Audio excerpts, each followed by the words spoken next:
مرحبا بكم. كنصحكم دخلوا شوفوا هاد الاطباق، بسم الله على بركه الله. شوفوا لي هاد الاطباق بدون اللحوم كتجي روعه. عرفتوا المذاق ما نعاودش لكم عليه، وكنتمنى من الله انكم تدخلوا تشوفوا الفيديو من الاول حتى الاخر، تبعوا المراحل. الوصفات بجوجهم ساهلين، ولكن البنه ما نعاودش لكم. البنه رائعه الا ما جربتوش هاد الاطباق الصيفيه ما جربتوا ليا والو. فمرحبا بكم جميعا، دخلوا شوفوا الطريقه ديال التحضير. نقرب لكم هادو جوج اطباق صيفيين بامتياز.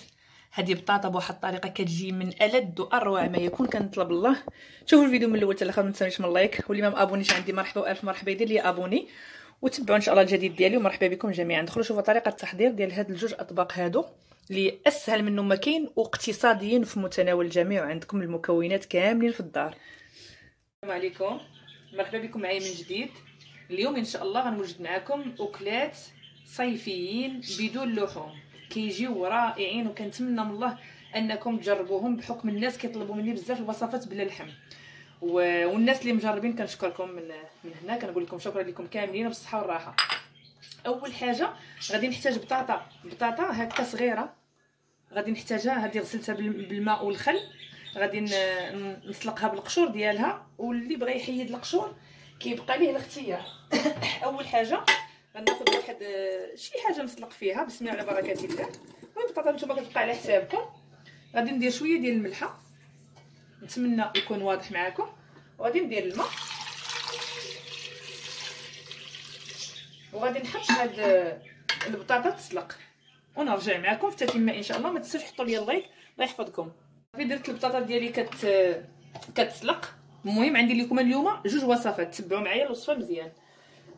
هادو غادي نحتاجهم البطاطا، هاد الخيزويه والثومه ها هما قشرتهم، غنحتاجهم البطاطا من بعد ما تسلق. تبعوا المراحل باش تفهموا الطريقه جد سهله، ولكن الوصفه كتجيك لكم بنينه بزاف ما شاء الله.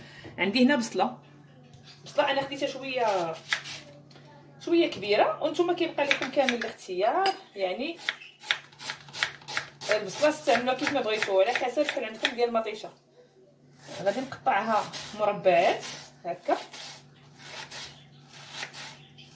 وهاد الاكلات ساهلين وصحيين وسراع، يعني تيوجدوا بسرعه وما تيعطلوكمش، والمهم انهم تيجيو بنان. هنا غادي ندير هاد البصيله، غنديرها في هاد المقيله هادي. انا تنحماق على هاد الوصفه تكون فيها البصله وكتجي بنينه الصراحه الله. غادي نقطع النصف الاخر. صافي هنا قطعت النصف الاخر، غادي نضيفو هنايا للمقله.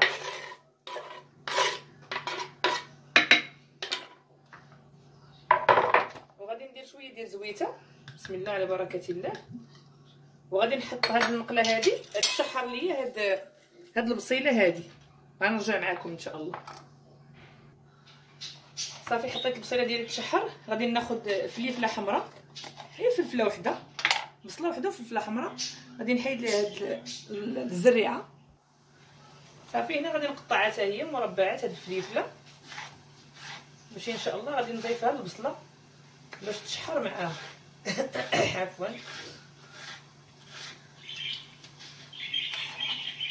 نقطعوها هكا مربعات.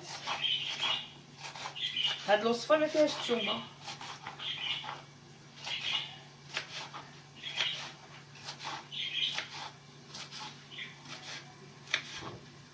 صافي غنحرك البصيله ديالي باش نرجع ان شاء الله نكمل معكم. هنا البصيله ديالي كنبقى هكا كنحركها مره وكنكون مغطيه عليها حتى تدبال.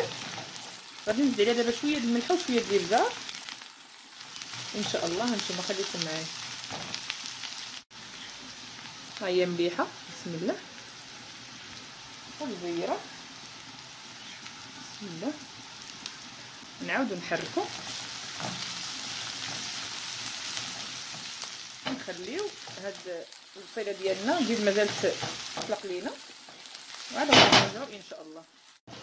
صافي هانتوما البصيله ديالي كيف كيتغير اللون ديالها وكتدبال اكثر، شفتوا وريحتها ما نعاودش لكم، رائعه. وانا كتحمقني البصله بهذه الطريقه، وصراحه حتى ولادي كتعجبهم هاد الاكله.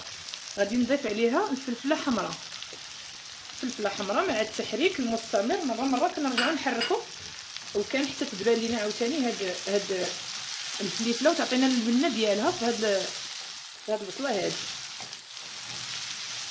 دابا غادي ندوزو ان شاء الله للتتمه على ما تدبال لينا الفليفله حتى هي. كنغطي عليها كنخليها. دابا غنوريكم هنا عندي طوماط سوريز مطيشه هكا صغيره. نتوما اللي عندكم دايره استعملوها. المهم المطيشه اللي ما تكونش كبيره. هذه اللي غنستعمل مطيشه، شوفوا هذه طوماط سوريز ولكن شويه كبيره، دايره بحال بزولة العوده. اللي عنده بزولة العوده صغيره يستعملها، اللي عنده مطيشه مكركبه صغيره حتى هي دايره يستعملها. انا عندي هذه وفنه هذه ما شاء الله غنستعملها هي والصفراء. غادي ناخذها غاسلها بطبيعه الحال مزيان، غادي نقسمها على جوج بحال هكا. وشوفوا ما تكونش فيها الزريعه، تكون زوينه هذه في الماكله. بسم الله.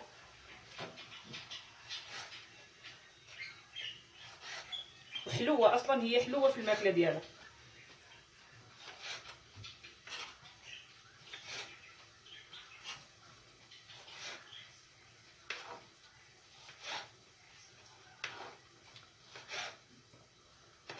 وملي غتجربوا ان شاء الله هاد الاكله غتدعوا معايا، حيت فعلا تجي بنينه ما شاء الله. وموجود الخير. غير عافاكم اللي ما ديرش ابوني دير ابوني، واللي ما تبقاش كنطلع ليها كيعاود يجدد يعاود الاشتراك، لان بزاف الناس تيقولوا لي مابقيتش كطلعي لينا، خاصكم تلغيو الاشتراك وتعاودوه. يعني ديك ابوني كتعاودوا تكليكيو عليها وكترجعوا تشاركوا من جديد باش كيبدا يطلع لكم الجديد ديالي. هذا اللي كاين، هادشي علاش ما كنبقاش نطلع لكم دائما. وموجود الخير في القناه، راني حاطه لكم وصفات كثيره بدون لحوم، يعني وحده كتنسي في الاخرى. غير خصكم غير تدخلوا تقلبوا في القناه غتلقاو وصفات اللي ما شاء الله لا يعلى عليها، ما كايناش كاع في اليوتيوب ما شاء الله. وكتجي البنه رائعه، صدقوني انها كتجي من ألذ واروع ما يكون. وصفات بدون لحوم صحيه، الناس اللي تيبغيو يحافظوا على صحتهم، وكاين الناس اللي تيبغيو هكا ماكله ريجيم. كاين الخير والبركه، غير دخلوا قلبوا في القناه غتلقاو كلشي ما شاء الله. صافي المطيشه ديالي هكا كنقطعها غير على النص. شوفوا غير الالوان كيجيو هكا كيشهيو. الا ما عندكمش هاد الصفراء ماشي ضروري. بالنسبه للناس اللي غتبغي تعرفني من عند من كناخذ مثلا هاد المطيشه هادي، صراحه ما كتكونش عند اي واحد، كناخذها من عند بواب شعيب اللي حاطه لكم الفيديو ديالو في القناه. صافي وغادي ندوزو ان شاء الله نرميوها على هذيك الفليفله والبصله اللي تنشحروا فيها دابا. الوصفه جد سهله وبزاف كاع، ولكن بنتها ما شاء الله كتجي رائعه. ما فيهاش كثره العطريه ما حتى شي حاجه، غير ديك المليحه والبزيره اللي شفتوا معايا فقط. ما غادي نضيف حتى شي حاجه، يعني شي حاجه اخرى ما غاديش نزيدها. نتمنى يكون الشرح ديالي واضح وباين، وتنحاول ما نطولش عليكم، ولكن هكا ضروري الانسان تبغي تشرحي للناس اللي تيقلبوا عليا، الناس اللي بزاف الوصفات تيهضروا لي على الوصفات هكا بلا اللحم، وانا تنحط لكم الحمد لله الوصفات. غادي ندوز هاد المطيشه هذه غندوزو نرميوها على الفليفله، وغتشوفوا معايا ان شاء الله بان ما غادي نضيف لا عطريه لا حتى شي حاجه من غير الابزار المليحه. صافي هنايا غادي نعري على ديك الفليفله ديالي، كتكون هنايا الزيت كنحركو بحال هكا.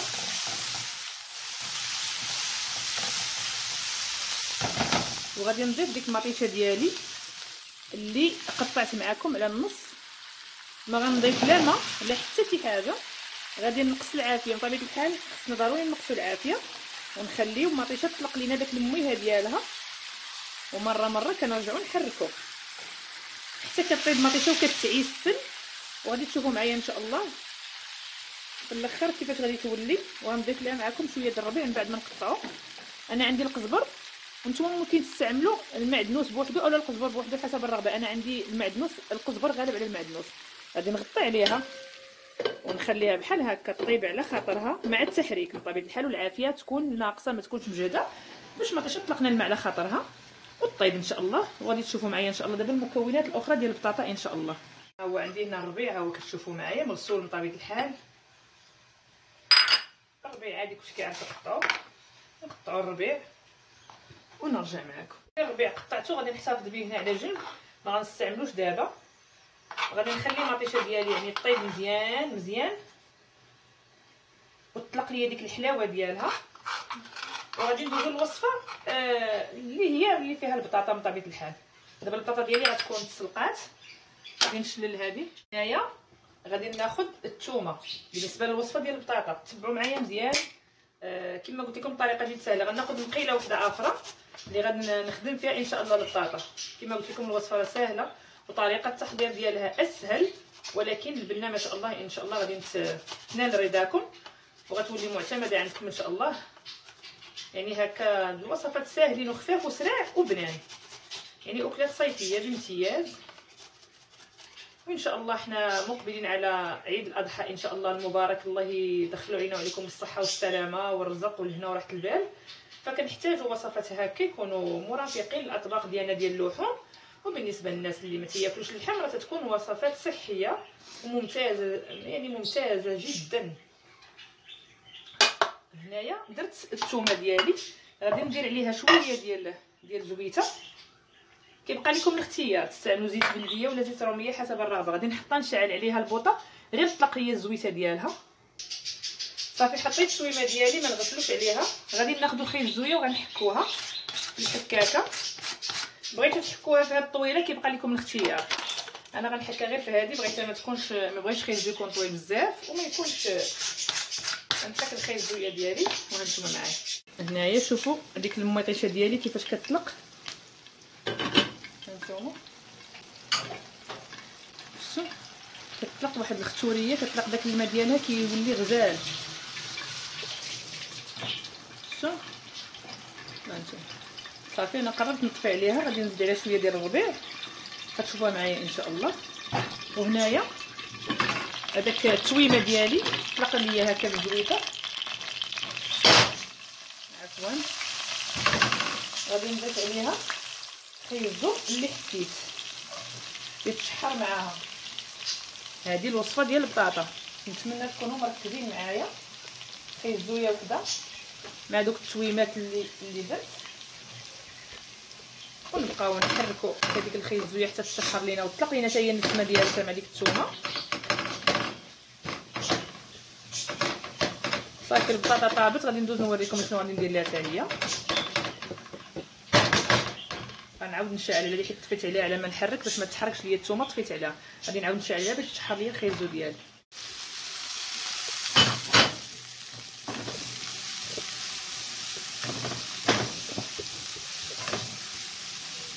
هنا خصها بطبيعه الحال العافيه.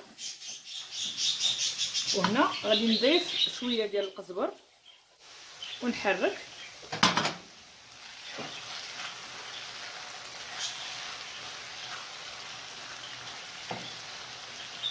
هكا صافي وغادي نطفي عليها باش تبقى ليا ديك اللذه ديال الربيع حاضره. انا تتعجبني ديك النسمه.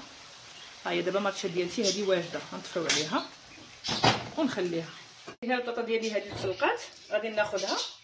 شوفوا قسموها كيف ما بغيتو. بالنسبه لي انا غادي نقسمها على جوج ولا على ثلاثه على حسب يعني البطاطا قداش. متفقين؟ هانتوما راه مازال سخونه، غتخليوها تتبرد. انا خليتها بالقشره وانتوما كيبقى لكم كامل الاختيار. هذه شويه فايتاهم في الكبر غنقسمها على ثلاثه. نتمنى يكون واضح معكم. صافي غادي نقطعها ونرجع معكم. ديالي يعني قطعتها. غادي نضيفها على هذا الجزر او الخيزو اللي ها هي بحال هكا.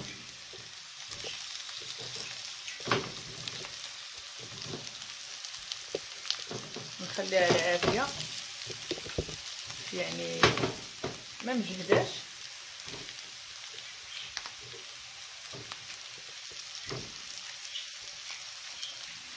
صافي درت البطاطا كامله. غنبقى نحرك شويه بحال هكا حتى تلبس ليا البطاطا بداك اللون ديال الخيزو. تاخذ واحد اللوين بحال دايرين فيها الخرقوم. حنا ما دايرينش فيها الخرقوم ولكن داك اللون ديال الخيزو غادي تلبس به البطاطا. وغنرجع معكم ان شاء الله. شوفوا المكون اولا المكونين اللي غنضيف. هنايا من بعد ما حركت داك البطيطه ديالتي غادي نزيد عليها هنا شويه ديال الربيع. وغادي نضيف واحد شويه ديال الزبده ديال العبار.